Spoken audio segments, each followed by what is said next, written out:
If someone told you that the story of Bishop Rance Allen's passing wasn't as simple as it seemed, would you believe it? Imagine for a moment that behind the joyful gospel songs and the powerful, unforgettable voice, there was a man whose life ended not by chance, but by design. A man's silence just as he was about to reveal secrets that could shake the foundations of the gospel music world. Not long ago, a former choir member stepped forward with claims that are so startling. They might just change how you remember this beloved gospel figure forever. Bishop Rance Allen was more than a singer.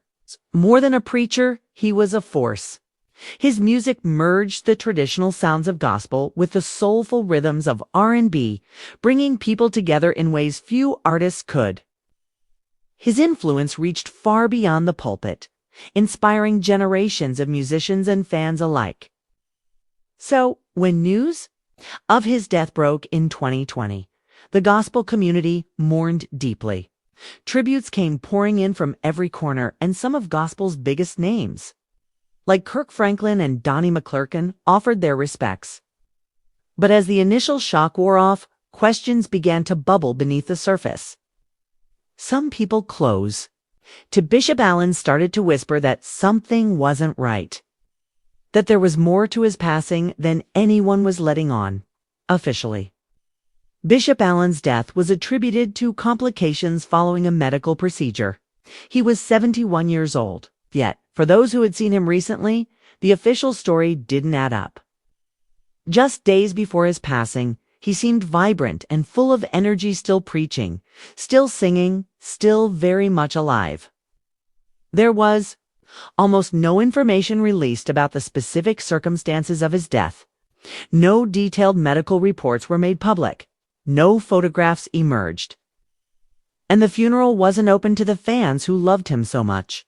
The sense of mystery only grew as time went on. The real turning point came when a woman who identified herself as a former choir member and spiritual daughter of Bishop Allen broke her silence in a Facebook Live video. Her voice was filled with emotion as she claimed that Bishop Allen's death was not a simple tragedy, but something far more sinister. According to her, Bishop Allen was on the verge of exposing serious issues within the gospel industry: financial scandals, secret agendas at major gospel labels, and even powerful pastors who were allegedly manipulating the narrative from behind the scenes. She didn't name names that night, but she dropped enough hints to send people searching for answers. The video disappeared within a day, but not before several viewers recorded it. The whispers grew louder. In the weeks leading up to his death, fans noticed that Bishop Allen had become unusually quiet online. He had always been active, sharing messages and videos, but suddenly he seemed to withdraw. His last online message was vague, almost like a warning, talking about the importance of standing alone if necessary. Was he preparing people for what was to come, or was he being watched? This former choir member's claims didn't stop there. She said Bishop Allen was preparing to release a tallow book, one that would expose corruption at the highest levels of the gospel world. He was, she claimed, gathering proof documents, emails, financial records that would reveal how some of the most respected figures in the industry were involved in exploitation and greed. The choir member described a system where record labels and church leaders worked together to control everything from which artists succeeded to how much they were paid. She alleged that contracts were filled with gag clauses, that tithes and offerings were funneled into private companies, and that artists were pressured to remain silent or risk losing their careers. Bishop Allen, she said, was tired of watching talented artists being taken advantage of, anointed but broke, forced to compromise their values just to survive. He wanted to shine a light on the dark side of an industry that claimed to honor God, but in reality was driven by profit and control, according to the source. Allen had confided in friends that he felt threatened, warned to stop speaking out or face consequences. Things only got stranger as more details emerged. Apparently, just before his death, Bishop Allen had scheduled a private Zoom meeting with journalists and a whistleblower from a gospel label. The meeting never happened. The day before it was supposed to take place, Bishop Allen was hospitalized for what was described as a routine heart procedure. He never made it out. The questions didn't end there. When it came time for the funeral, fans expected a celebration of Bishop Allen's life, a chance to say goodbye and honor his legacy. Instead, what they got was a tightly controlled, online-only service. Because of the pandemic, they were told there could be no public event, but the live stream itself seemed odd. There were no shots of the casket, no wide views of the gathering, just carefully edited segments and pre-recorded speeches. Many fans who tried to save or share the stream later found that it had been deleted from social media without warning.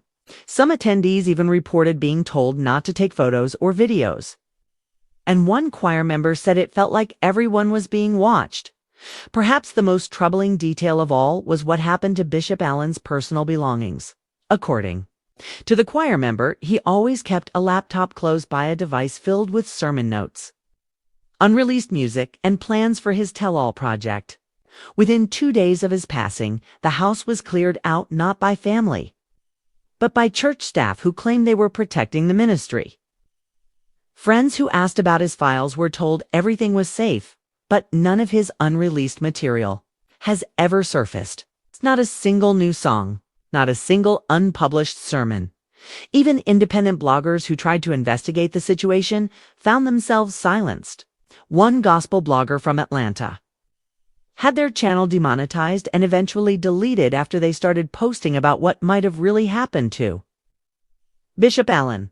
The blogger claimed they had been in touch with someone who had seen the files and was preparing to release them anonymously. Their last words before being shut down were a warning that the truth, if ever revealed, would rock the gospel world. The story took an even darker turn when a voicemail allegedly sent by Bishop Allen just 2 days before his death surfaced in private groups. In the message, his voice was heavy, almost defeated, as he spoke about snakes and robes and people hiding behind fake praise. He insisted that he had proof of what was really happening, and he urged his friend not to let his story be rewritten by those who wanted to silence him. The recording was quickly flagged and disappeared from the internet. But those who heard it said it was unforgettable. Since then, those who were once close to Bishop Allen have grown silent. Artists who performed with him praised him and called him a mentor now avoids questions about his final months.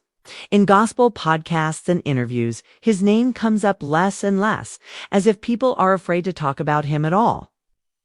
Some say they're protecting his legacy. Others suggest they're under pressure to keep quiet. Meanwhile, fans have taken to Reddit and Facebook to share their suspicions, and independent journalists continue to dig for answers. In the years since his death, a few things have become clear. The gospel industry, like so many others, has secret shadows that few are willing to acknowledge. And while some hope that Bishop Allen's legacy will spark a movement toward transparency and fairness, others fear that the truth will remain buried forever. The documentary Shadows Behind the Praise, which was set to explore the dark side of gospel music, was quietly shelved after legal threats. Even now, years later, the story of what really happened to Bishop Allen is mostly told in whispers and rumors, yet there are glimmers of hope. Some gospel musicians and creatives are starting to speak out, demanding better treatment, respect, and honesty in the industry. They may not mention Bishop Allen by name, but many credit him as the inspiration for their courage. Whether he was silenced for what he knew or simply taken from us too soon, his story continues to inspire those who believe in truth and justice. So, what do you believe? Was Bishop Rance Allen's death just a sad accident? A great artist lost to illness? Or was he silenced before he could reveal the secrets of a powerful industry? The answer may never be fully known. But one thing is certain. The questions around his passing have left a mark on the gospel world that won't easily fade. Fans and truth seekers are urged to share their memories, their evidence, and their voices, so that the full picture might one day come to light. Bishop Rance Allen's legacy is too important to be buried. His story, whatever the truth may be, deserves to be remembered, questioned, and, above all, never forgotten.